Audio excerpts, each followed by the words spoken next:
En 2033, les voitures sans conducteur sont partout, les écrans tactiles omniprésents. On va même jusqu'à implanter la haute technologie dans le corps. Jacques, lui, est un dinosaure. Il veut tout faire par lui-même. En tant que mécanicien, son atelier ne compte presque aucune haute technologie. Aujourd'hui, Jacques doit livrer à un client sa voiture réparée. Sa femme conduit une voiture autonome. Pour pouvoir le ramener facilement, il pénètre dans un bunker mystérieux. Un homme s'amuse avec un nuage noir. La femme de Jacques reconnaît immédiatement ce magnat de l'industrie technologique. John leur montre quelque chose. Une puce de la taille d'un ongle appelée cerveau intelligent. Elle est plus intelligente que 10 000 humains réunis. Mais aux yeux de Jacques, c'est comme un cafard répugnant. Car une intelligence artificielle développée entraînera un chômage massif. Sur le chemin du retour, Jacques et sa femme sont à l'arrière. La conduite autonome tombe en panne. Accélération automatique. Déviation de trajectoire. Finalement renversement dans un bidonville. Puis apparaît une bande. Ils ont préalablement neutralisé le système de reconnaissance faciale des drones de patrouille. Ils liquident directement la femme de Jacques. Jacques hurle comme un fou. Il lui tire une balle dans la colonne vertébrale. Après une douleur atroce, il découvre qu'il ne peut plus bouger. Il ne peut que regarder sa femme mourir,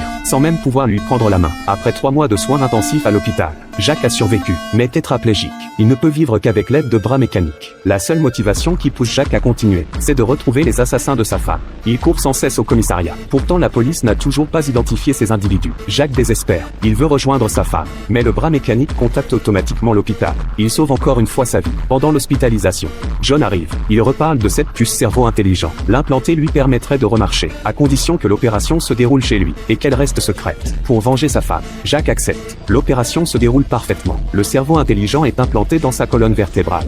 À la nuque, au réveil, Jacques peut bouger les mains, et ses jambes peuvent marcher. Jacques rentre immédiatement regarder l'enregistrement de l'incident. Soudain, il entend une voix. Cette voix dit « Puis-je signaler quelques détails ?» Jacques est terrifié. Il découvre alors que la chose dans sa nuque peut parler. Seulement le cerveau intelligent envoie des ondes sonores au tympan. Les autres ne peuvent pas entendre. Le cerveau intelligent découvre des détails dans l'enregistrement. Une personne a une marque au poignet. Bien que floue une fois agrandie, le cerveau intelligent peut la distinguer clairement. Avec l'accord de Jacques, le cerveau intelligent prend le contrôle de son corps, dessine cette marque comme une imprimante. C'est un tatouage militaire. À partir d'une série de chiffres du tatouage, le cerveau intelligent trouve le nom et l'adresse de cette personne. Jacques est stupéfait. Jacques s'apprête à appeler la police. Le cerveau intelligent reprend la parole. As-tu des preuves ?